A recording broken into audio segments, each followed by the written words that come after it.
Hello friends, welcome back to we support creators YouTube channel. ఈ వీడియోలో మన topic ఏంటంటే యూట్యూబ్ రీసెంట్గా అఫిలియేట్ ప్రోగ్రామ్ని లాంచ్ చేయడం జరిగింది ఇండియాలో. అంటే ఈ నెల స్టార్టింగ్లోనే లాంచ్ చేయడం జరిగింది. అసలు ఈ అఫిలియేట్ ప్రోగ్రామ్ ఎలా నడుస్తుంది, అలాగే దీన్ని ఎలా పడితే అలా పెడుతున్నారు చాలామంది. ఏ ప్రోడక్ట్ పడితే ఆ ప్రోడక్ట్ ఇవ్వడం, అలాగే వీడియోకి సింక్ లేని ప్రోడక్ట్స్ ఇవ్వడం, ఇలాంటివి అయితే చేస్తున్నారు. వీటి వల్ల మనకు ఏమైనా నష్టాలు జరుగుతాయా? ఏమైనా మన కమ్యూనిటీ గైడ్‌లైన్స్ స్ట్రైక్స్ వచ్చే ఛాన్సెస్ ఉన్నాయా? ఛానల్ ఉండేది ఉంటుందా? లేకుంటే పోతుందా? అనేది ఈ వీడియోలో మనం పూర్తిగా తెలుసుకోబోతున్నాం. అంతకంటే ముందు వీడియోని లైక్ చేయండి. అలాగే ఛానల్‌లో కొత్తగా వస్తే ఛానల్ తప్పకుండా సబ్స్క్రైబ్ చేసుకోండి. మీ ఛానల్ కోసం నేను పనిచేస్తా. ఓకే ఫ్రెండ్స్, ఇప్పుడు మనం చూసినట్లయితే అసలు దీనికి ఎలిజిబిలిటీ ఏంటి అనేది తెలుసుకుందాం. ఎలిజిబిలిటీ వచ్చేసరికి మీకు 10,000 సబ్స్క్రైబర్స్ ఉండాలి.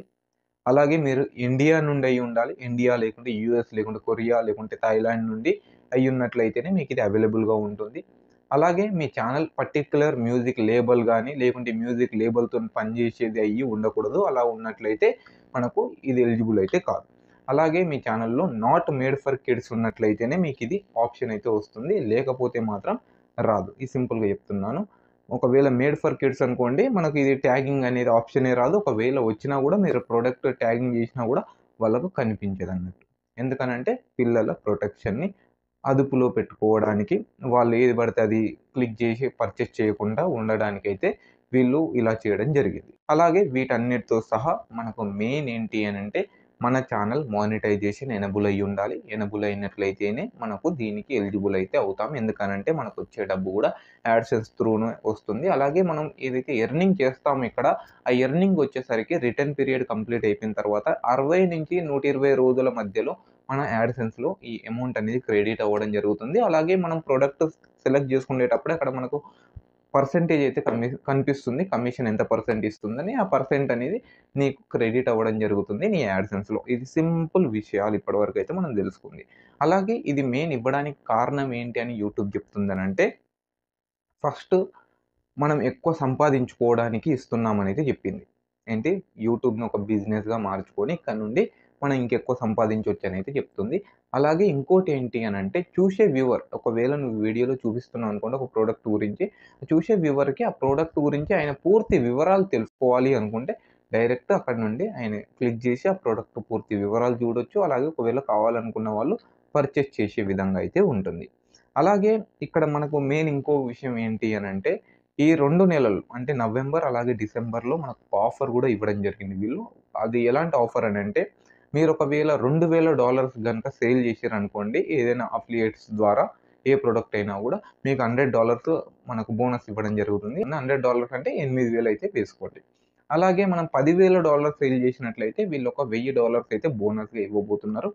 అలాగే ఒకవేళ నువ్వు $50,000 సేల్ చేసినట్లయితే $2,500 అయితే నీకు బోనస్ ఇవ్వడం జరుగుతుంది. అంటే నువ్వు సంపాదించిన కమిషన్ కంటే గూడా ఇక్కడ మనకు ఈ బోనస్ గూడా ఎక్స్‌ట్రా రావడం అయితే జరుగుతుంది. $1,000 బోనస్ అంటే 80,000 $2,500 అంటే మీరే వేసుకోండి. 2,00,000 ప్లస్ అయితే ఉంటుందన్నట్టు.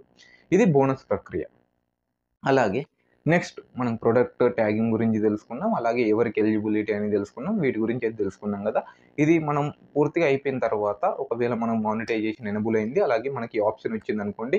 మీరు డైరెక్ట్‌గా మొబైల్ వైటీ స్టూడియో అయినా లేకుంటే క్రోమ్‌లోనైనా వైటీ స్టూడియో ఓపెన్ చేసి ఎర్న్ ట్యాబ్‌లోకి వెళ్లి, ఎర్న్ ట్యాబ్‌లో డైరెక్ట్‌గా మనకు షాపింగ్ అనే ఆప్షన్ కనిపిస్తుంది. దాన్ని ఎనేబుల్ చేసుకున్నట్లయితే అక్కడ మనకు టర్మ్స్ అండ్ కండిషన్స్ అని అయితే యాక్సెప్ట్ చేయమంటుంది. యాక్సెప్ట్ చేసిన తర్వాత మీకు ఇది డైరెక్ట్‌గా ఎలిజిబుల్‌గా అవుతారు. మీరు డైరెక్ట్‌గా ఇక్కడి నుంచెల్లి ప్రొడక్ట్ ట్యాగింగ్ చేసే విధంగా అయితే ఉంటుంది. ఒకవేళ అలా కాకుండా నువ్వు వీడియో మీద క్లిక్ చేసినా కూడా ట్యాగింగ్ ప్రొడక్ట్స్ అని కింద వస్తుంది. దాని మించెల్లి కూడా నువ్వు క్లిక్ చేస్తే నేను టర్మ్స్ అండ్ కండిషన్స్ యాక్సెప్ట్ చేయమంటుంది. అలా కూడా నువ్వు ఇందులోకి ఎంటర్ అవ్వచ్చు.